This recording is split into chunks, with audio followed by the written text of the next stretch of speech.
What's going on, YouTube Metal Complex here, and today I've got something kind of fun this Sunday afternoon to entertain you guys. You'll know if you've been watching my channel this week that I've been hinting at this and that my Paramilitary 2 was mysteriously absent from a size comparison. Ever since my quest for the perfect folding knife series ended, I've been kind of racking my brain as far as what to do on Sundays. Should I do a new series? At some point, there will be a new dedicated Sunday series. As for right now, it's just going to be random stuff, whatever I think might be kind of entertaining and different for Sundays. I like to do different stuff on Saturdays and Sundays and sometimes Friday evenings. It's just fun, mix it up for the channel. But anyways, so with the PM2, I've done a video on it. It was actually my second or third video ever, and I titled it PM2 Functionally Perfect. If you go back, you can actually find it. It's got like 80 views. It's barely anything. Back when I was doing reviews in a vehicle and I wasn't really giving 100% my thoughts on it. I think I was kind of just saying what I thought everybody wanted to hear me say, because the PM2 is so loved by so many people, and it's one of the most popular knives as far as function and manipulation and fidget factor. It's got a lot of good things about it, it really does. But for whatever reason, I just could not ever love it. I bought an S30V one originally, ended up selling it because I thought, well, maybe I just need a more premium steel. And then I bought an S110V version, and then I thought, well, maybe I need to change the scales out, so I changed the scales to Flytanium. I still didn't love it, so I ended up selling it, and I chalked it up to maybe the handle was just too long. Here, as my channel grew, I purchased another Spyderco Paramilitary 2 because it makes an excellent size comparison. A lot of people are familiar with it. But it has remained just that. It's just a size comparison knife. It was literally brand new, never used, and it was kind of sad, And so I sat down with it and I thought, what is it about this thing that I don't like? What really is it? Yeah, the handle is big, but the blade's easy to use. It's got a lot of the stuff that I really like. It's got the forward choil.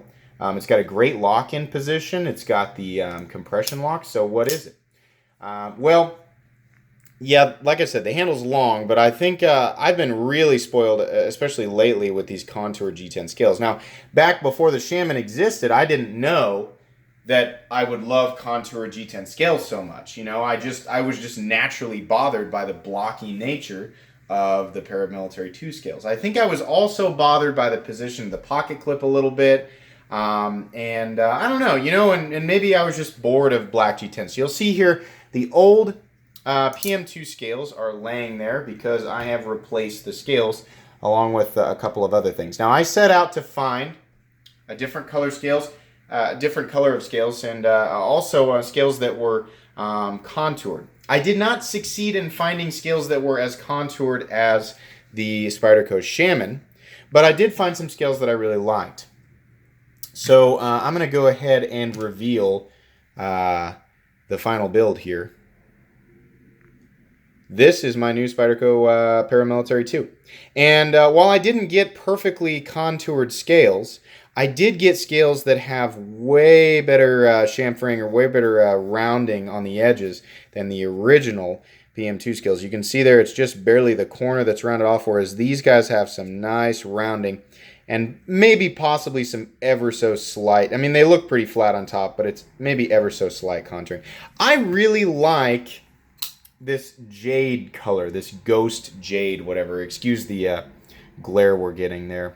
But the only way to get jade officially through Spyderco is to get one of the Blade HQ exclusives that are hyper limited runs and that sell out in like 2.5 seconds every time they do it. And I've gotten my hands on those, but the problem is I'm always like, do I really want to use M4? It might rust, or I know that I need to get over that, but it's that in combination with the fact that those knives are limited runs and there's only so many, so I can never bring myself to use it. But I just always wanted that jade. The jade is kind of like the pug. I mean, in terms of the dog, it's kind of like the pug of the knife world. It's so ugly that I kind of like it. And the PM2, I think, is a really ugly knife. You guys might disagree with me, but I've always said that the Spyderco knives look like wounded birds. And that's what I think. You know, in combination with the super long handle, I thought, why not just put the cherry on top? Let's put a Jade Ghost scale on this thing. And you know what? It ended up perfect. And the scales ended up perfect too. They have a different type of texturing on them. It's sort of like a diamond texturing that has a really nice feel. These fit perfectly on this knife, and I was really happy. I got them from Amazon, a group called ID Knives. They were $80, which makes them a little bit expensive for G10 scales. I kind of like G10 scales that run about $65. But that's okay. You know, I got what I wanted. They fit perfectly. I was real happy with that. Now, I did a couple of other things. Originally, I was going to replace this pocket clip, which I still am going to, with one of these guys. The problem is that when I found this guy, this is an MXG Gear deep carry clip, which should solve the issue of that pocket clip digging into my palm. It should bring it back a ways. I'm going to allow my pinky to kind of rest in that groove.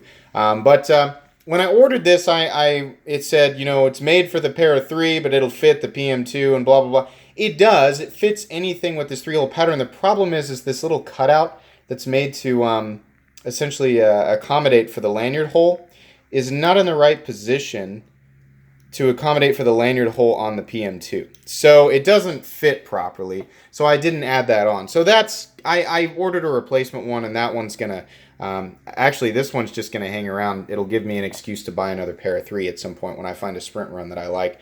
So that's going to get added on there. And then the other thing that I did, when I took apart my old S110V Paramilitary 2, I found that the lanyard barrel, which was much more, was not happy about me trying to remove it. Much worse than my Manix 2. I ended up having to really fight that thing, and I tried to wrap a cloth around it, use vice grips so that I didn't bite it up, and the vice grips bit through the cloth and scratched that thing up like crazy. So my old Flightanium S110V Paramilitary 2 just had an ugly lanyard barrel because it was all chewed up. Well, I knew the exact same thing was going to happen with this guy, and it did happen with this guy. So preemptively, I ordered a Flightanium backspacer, which I think looks awesome on this knife. Now, I can enjoy it for the same reasons that I enjoy the backspacer on the Shaman. This one's a little bit longer, has a nice polished groove in it. It does wrap all the way around to the butt, but it covers the lanyard barrel entirely. So yeah, the lanyard barrel underneath is all sorts of messed up. Even if I was able to, you know, I'm sure one of you guys knows the technique of getting that lanyard barrel out of there without messing it up. Even if I was able to, I really definitely wanted a backspacer on this guy. I just wanted to make it look different. So the final build will be the Jade scales, the Flightanium backspacer, and the pocket clip.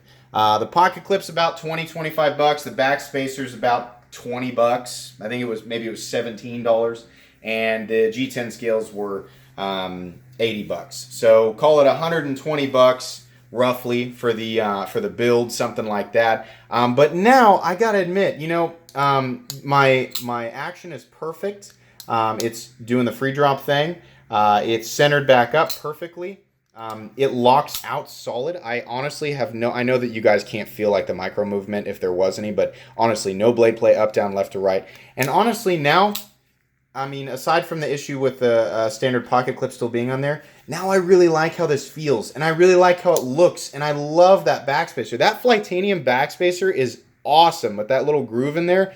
Oh, I'm so pumped. I can finally carry this guy now because I enjoy it, you know? I actually enjoy the aesthetics and the feel of it. It's still horrendously ugly, just the silhouette of the PM2, but I don't care. PM2 is a fantastic tool, and I just needed to make a couple of tweaks to make it work for me, which is often the case with a lot of us. You know, if a knife isn't the way that you want it, change it. If the secondary market supports it and there's a lot of parts and things available, I mean, you know, that's why I like Rick Hinder knives so much, is all the customization that's available to it. So this was fun. I hope you guys were entertained by this. If you enjoyed this video, of course, please leave a like. If you'd like to check out my other content, I do, of course, have lots of videos of knives that are either expensive or inexpensive that I do or don't like. So please check that stuff out. And if you enjoy all my content, then please subscribe to my channel because there is definitely more coming.